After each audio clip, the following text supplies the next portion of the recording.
Cinema என்பது பொழுதுபோக்கு. அது பாக்குறீங்களா? போயினே இருக்கணும். சினிமா தான் எடுத்துக்காட்டு, சினிமா தான் ரோல் மாடல், சினிமா தான் உதாரணம். அப்படி கிடையாது. சினிமாவில் நடிக்க வந்து குடிகாரனா இருப்பான், சிகரெட் பிடிப்பான், பொண்ணுங்க பின்னாடி சுத்துவான். அது ரோல் மாடலா? அது உதாரணமா? அவன் வேலை வெட்டிக்கு போக மாட்டான், அவன் ஊர் எங்க சுத்தி கிடப்பான், பொய் சொல்லுவான், ஏமாத்துவான், திருடுவான். இதெல்லாம் படத்துல வருது, சினிமாவில் வருது. அதெல்லாம் எடுத்துக்காட்டா? அதெல்லாம் ரோல் மாடலா? சிந்தித்து பார்க்க வேணாமா என் அறிவார்ந்தவர்களே, என் அறிவு சமூகமே, இளைஞர்களே, இளைஞர்களே? அது படம், அது ஒரு காட்சி, அது ஒரு மாயை பிம்பம், அது ஒரு மாயை தோற்றம். அது காணல் நீர் போல. குடி போதை எப்படி நீர் வழியாக உள்ள போய் போதை தருகிறதோ அது போல அந்த காட்சிகள் பார்க்கும் போது பார்வை வழியாக போதை தருகிறது. அவங்க பேசும் வார்த்தைகளை கேட்கும் போது காது வழியாக வார்த்தைகள் போய் போதை தருகிறது.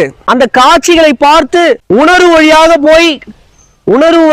போதை தருகிறது. சினிமா என்பது போதை அல்ல, அது ஒரு காட்சி, அது ஒரு மாயை பிம்பம். அது வாழ்க்கை அல்ல, அது வாழ்க்கை கிடையாது.